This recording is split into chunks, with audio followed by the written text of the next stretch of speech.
কোটা বিরোধী আন্দোলনকারীদের দাবি ও অনেক বক্তব্য আমাদের সংবিধানের রাষ্ট্র পরিচালনার মূলনীতি বিরোধী।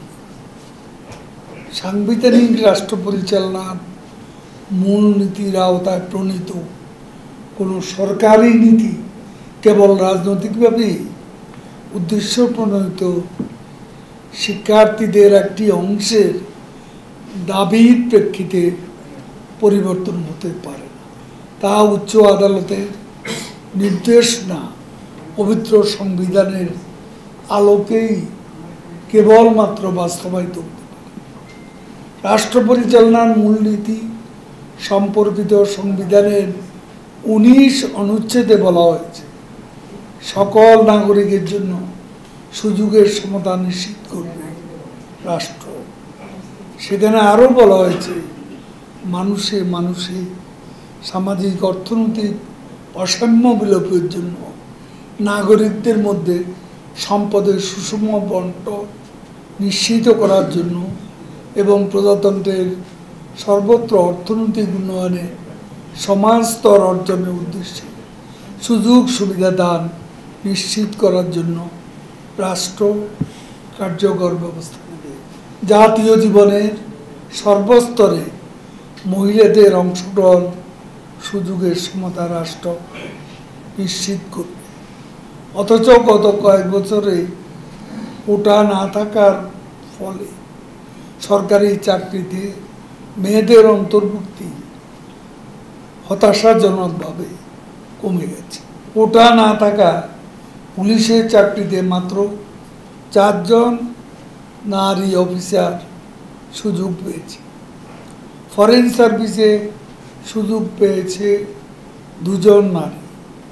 50টি জেলায় দেশের নারীরা ক্যাডার সার্ভিসে যোগদানের সুযোগ পায়নি। 23টি জেলা একজনও পুলিশের চাকরি পায়নি। সংবিধানের উল্লেখিত বিধানের উদ্দেশ্য হচ্ছে রাষ্ট্রের সকল জনগোষ্ঠী যাতে সরকারি চাকরি সহ সকল ক্ষেত্রে সমানভাবে সুযোগ পায়, রাষ্ট্র সমাজে যাতে কোনো বৈষম্য না থাকে সেজন্য এই ব্যবস্থা রাখা হয়েছে। এখন জন্ম সনদ দিয়ে খোলো বিকাশ স্টুডেন্ট অ্যাকাউন্ট, নিজের বিকাশ নিজে কর। বিসিএস গুলোতে বিগত বছরে নিয়োগের ক্ষেত্রে মেধা তালিকা থেকে নিয়োগ প্রায় 70% মতো।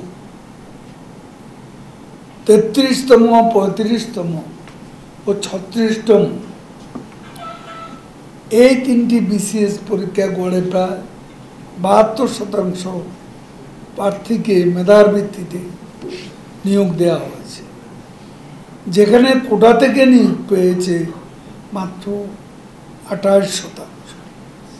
সরকারি সিদ্ধান্ত অনুযায়ী শূন্য পদগুলোতে মেধা তালিকা থেকে অন্তর্ভুক্ত করা হয়েছে।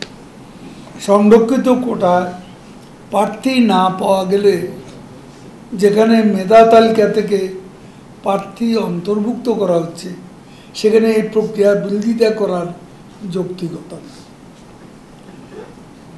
দক্ষিণ এশিয়ার মধ্যে বাংলাদেশি সরকারি চাকরিতে কোটার ভিত্তিতে সবচেয়ে কম নিয়োগ দেয়া হয়। বর্তমানে ভারতে সরকারি চাকরিতে 60% কোটার ভিত্তিতে ও 40% মেধার ভিত্তিতে। পাকিস্তান 92.5% কোটা ও মাত্র 7.5% মেধার ভিত্তিতে। নেপালে 45% কোটা ও 55% মেধার ভিত্তিতে। শ্রীলঙ্কা 50% কোটা ও 50% মেধার ভিত্তিতে নিয়োগ হয়।